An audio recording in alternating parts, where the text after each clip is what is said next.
तर यापुढे जेवढे पैसे लागतील तेवढी काळजी करू नका, त्याची तरतूद आपण करू आणि 2,40,00,000 या राज्यातल्या लाडक्या बहिणींचा लाडका भाऊ ही ओळख निर्माण झाली, याचा आनंद मला जास्त।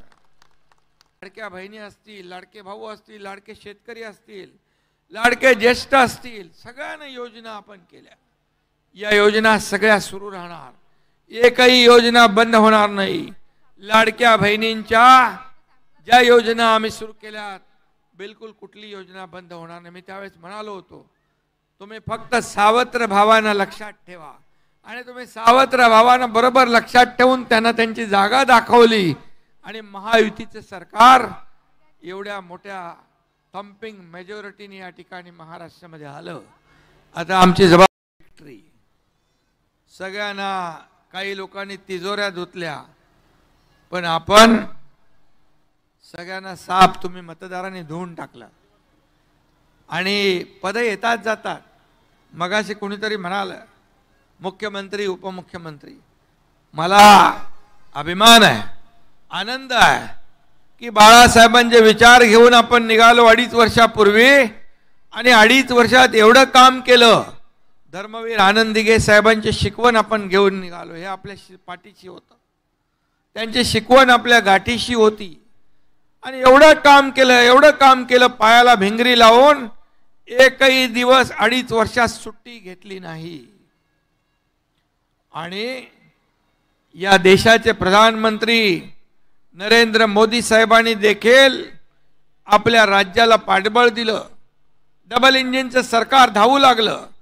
मी होतो, देवेंद्रजी होते, अजितदादा होते, एक टीम म्हणून आम्ही काम केलं आणि पदापेक्षा मला याचा आनंद जास्त आहे की 2,40,00,000 या राज्यातल्या लाडक्या बहिणींचा लाडका भाऊ ही ओळख निर्माण झाली, याचा आनंद मला जास्त, याचा आनंद आहे। पद येतात जातात, सत्ता येते जाते, परंतु बाळासाहेबांनी सांगितलंय नाव एकदा गेलं की परत येत नाही आणि म्हणून जेव्हा संधी मिळते त्या संधीचं सोनं केलं पाहिजे। ते तुमच्या एकनाथ शिंदेने करून दाखवलं आणि म्हणून या राज्यामध्ये सगळे अंदाज फोल ठरले। लोकसभेला आपल्या विरोधामध्ये लोक होते, म्हणजे जबाबदारी आणखी वाढलेली आहे आणि म्हणून अधिक जबाबदारीने आम्ही काम करू आणि या जनतेने जे मॅन्डेट दिलेला आहे त्याचा आदर करू आणि या राज्याला वेगाने पुढे घेऊन जाऊ।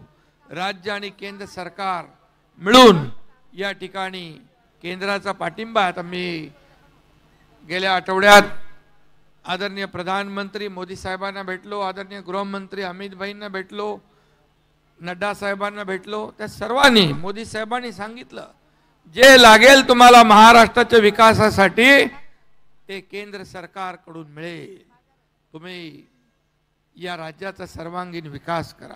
आणि म्हणून मी आपल्याला एवढंच सांगतो